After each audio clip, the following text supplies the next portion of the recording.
Hey, we're back, everybody. Thanks for hanging out with us on this Friday. Hope you're doing well out there, guys. Each and every single one of you. Hope you have a great weekend in store for you. So a couple things to hit, guys. Let's start with this: the Eagles taking on the Titans, 1 o'clock game. Lines dropped a point. I think it depends how you look at it. Whether you think it's a big deal or not. But and Gunner, I think you saw in some cases maybe it dropped about 1.5 or 2 points. Yeah. Last I saw, it's 4.5, and from what I granted, I wasn't monitoring this super closely during the week, but it was around 5.5. It's down to 4.5. It looks like Vegas money's headed the Titans' way. However, you want to view that or judge that. I tend to keep an eye on these things, for some business purposes and otherwise. But I also use a line sometimes to judge, just how a game looks. Now, I'm not necessarily say that's the case with this Eagles game, but there have been some weird lines the last couple of weeks, and those lines have proven to be weird for a reason. But I don't think this is necessarily a weird line, so to speak. But right. I'm curious that it has gone the other way. It looks like the public money is going to the Titans. You know what we always say, Vegas knows something we don't know. They do. They do. And they also, the lines are dictated to by where the money's coming in. So we'll see. We'll see what ends up happening there. But let's hit a couple things here. But, interestingly enough, this Titans team, guys, has not allowed more than 20 points in 6 straight games. So the defense has played extremely well. They are really good against the run, not so good against the pass. But let's dig into the game plan a little bit. And what you have to try to offset with this Titans defense, like what they're bringing to the table. They have a big injury with Autry. That's big, but they still have some beasts on that defensive side of the ball. Absolutely. So when I look at this game, I'm not looking at it like, what their defense could necessarily do against our offense. Number one, because we have a precedence we've set when it comes to situations like this. I look back at how they played the Saints. And at the time, the Saints was the number one defense, number one against the run, number one overall. Couldn't score on them, everything else. But Jalen Hurts is that X factor. He's not the traditional quarterback, and they're not the traditional running game. They do things that are different. Like usually, for instance, this last game they played in, they knew that they could use Lane Johnson's athletic prowess to go out there and use him as a trapper. Use him to pull around on tackle traps, tackle counters. They used him as a difference maker because of his athleticism to kick out the hole and then just run in behind him. That's masterful because now you got 2 big guys up front, Dickerson and Mailata, double teaming at the point of attack, driving up to the linebacker, and a very athletic tackle pulling and kicking out a 3 technique. That's unheard of. Usually you just have the one guy in, you have the guard do it. Not to say that Seumalo is not athletic enough. Right. But they just wanted, that would be a key. You know what I'm saying? Like when you look at a linebacker reads his key. He reads a triangle. It starts with him, it goes to the 2 guards, and then it goes, and that's where he makes his read. He follows the 2 guards up to the ball carrier. So when you pull a guard, he's going to react in that way and go down. But he went one place out. It went to the tackle. So he couldn't read it as fast because the tackle was pulling. It wasn't in his reads. It wasn't a key. It was a key breaker. But but Lane Johnson was athletic enough to still get there to kick out that 3 technique. He was fast enough to get there and kick out the 3 technique, which opened up the hole, which allowed them to run that play. The play that the first touchdown that Miles Sanders ran was a tackle trap. They ran it like 5 or 6 times. They found the key and they ran with it. They did. When the Eagles played the Saints, the number one defense overall, the number one run defense, they had over 240 yards rushing. I think they had 242 rushing yardage. So you do what you do best. It's not what a team does best that you counter with. No, the Eagles, they have to have the mindset. All right, we're going to do this, and you have to stop us.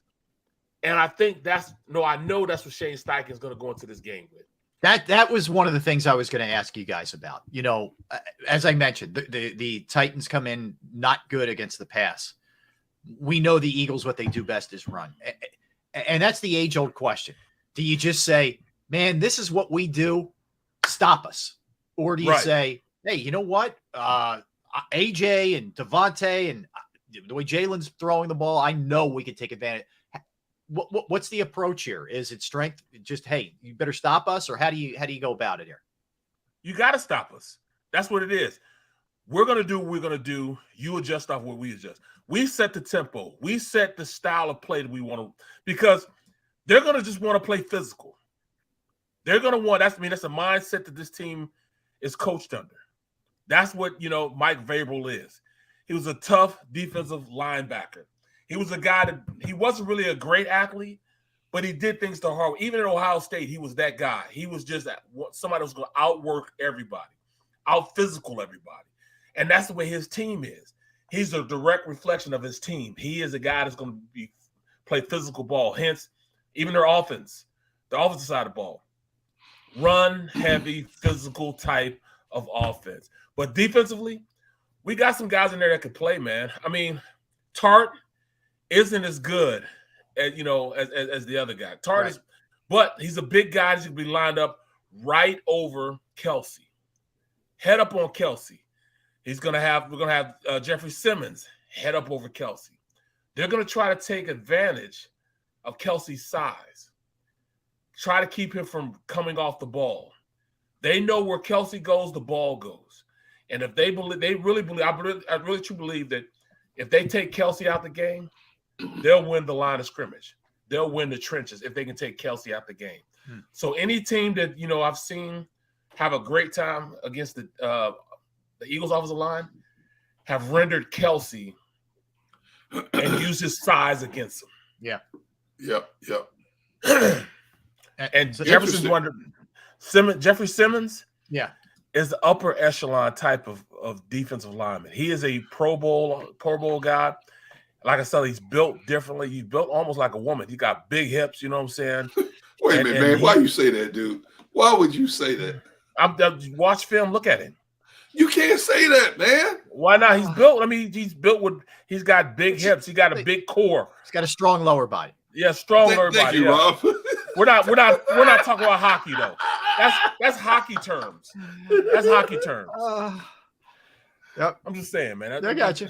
Yeah. You know what? That's exactly what Washington did to frustrate the Eagles' run game. They did. Washington is very good people. When 2 times this year, Washington has been the only team that has found a way to neutralize the Eagles' run game. And why? Because of exactly what Barrett said. If you take Kelce out of the equation, Kelce is the engine that runs that offensive line. And if you can pull the fuse on Kelce, you disrupt the whole flow of what they're trying to do. Mm-hmm. And Washington has done that twice better than anybody. Of course, Washington has 2 Pro Bowl D tackles. Yeah. Not many teams have 2 Pro Bowl. The Eagles do, but not many teams have 2 Pro Bowl D tackles in the trenches. But Washington that's a perfect example of what Barrett is talking about. I like the mentality, just to get back to what we were talking about with the Eagles offense. I like the mentality of, we're not going to stop doing what we do best. You stop us. No. Yeah, exactly. Until proven otherwise, then okay, we'll go to the air attack. And it's not to say you're not going to, take advantage of AJ Brown, who's going to be highly motivated, and Jalen, who's showing you he can throw the ball. It's not you say you're not going to do that, but 100%, you just keep doing what you're doing. In terms Look of at Philiopolis. That's exact mentality. And in uppercase, that's exactly what I'm talking about. Bottom line, if the Eagles choose to oppose their will against anyone, they will win the game. Yes. All right. Interesting. That's an interesting take there on what you do. Now, I do have some concerns here, Barrett. I mean, we know that Mailata hasn't been the same guy since the shoulder injury. We know that, let's face it, Samalu and Dickerson have been a little suspect in pass protection. So how big a concern is that? Yeah. It is a big concern because you got Bud Dupree coming off the edge against Jordan Mailata. We're talking about a guy that's been in the league a long time, knows how to rush the passer, and that's what he's made his money doing. He can influence the game by his play.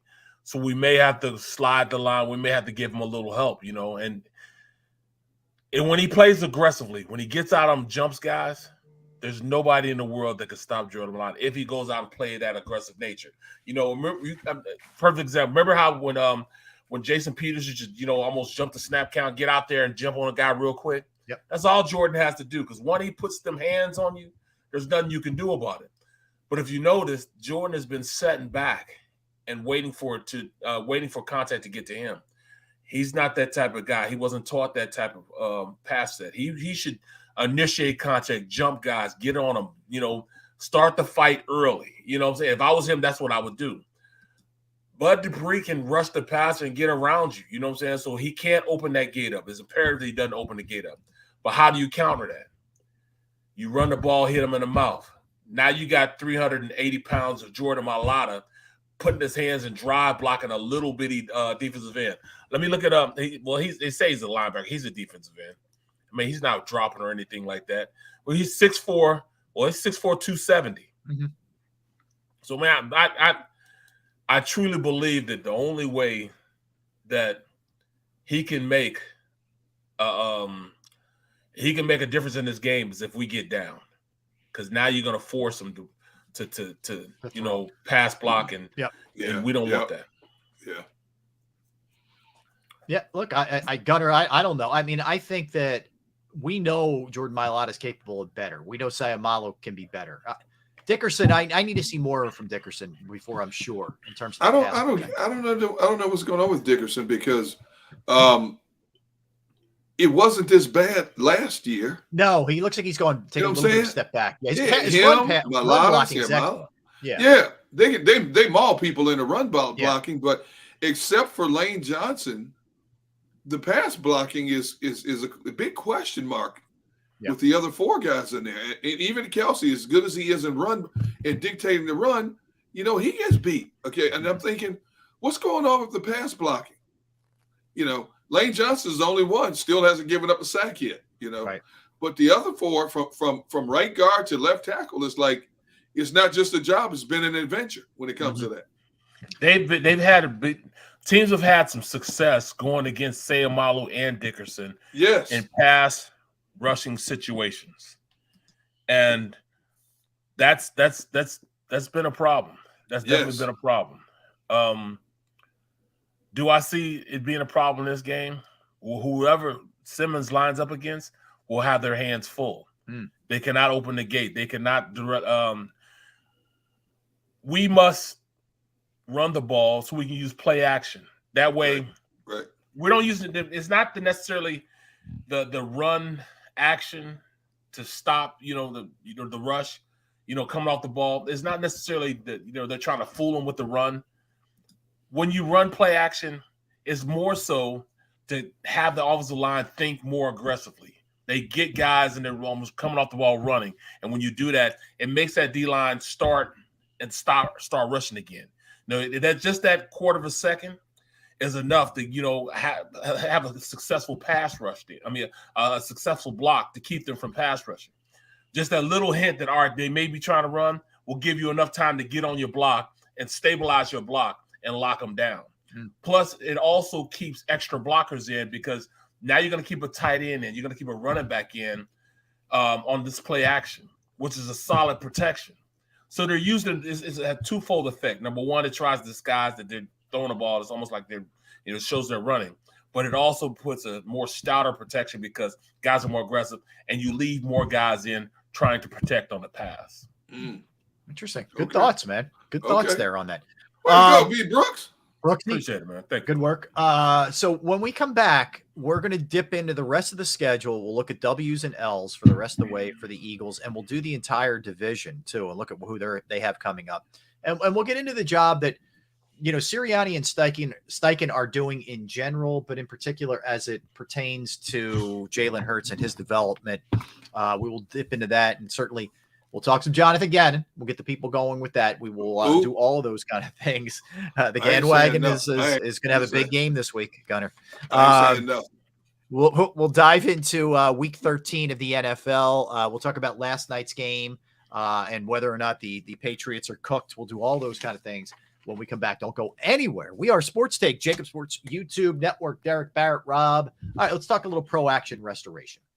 Pro Action Restoration is the company that you reach out to if your home, a property that you own, a business that you may own has experienced fire, water, smoke damage, any of the above, they are on call 24 hours, 7 days a week. I know I've gone through it personally on a Saturday, and I reached out to Pro Action Restoration, and they got out there fast. They cleaned up my parents' house. The crew was professional. The place was, it's amazing what a difference they made in my situation. They're licensed, bonded, fully insured. They've been serving the tri-state area for more than 2 decades.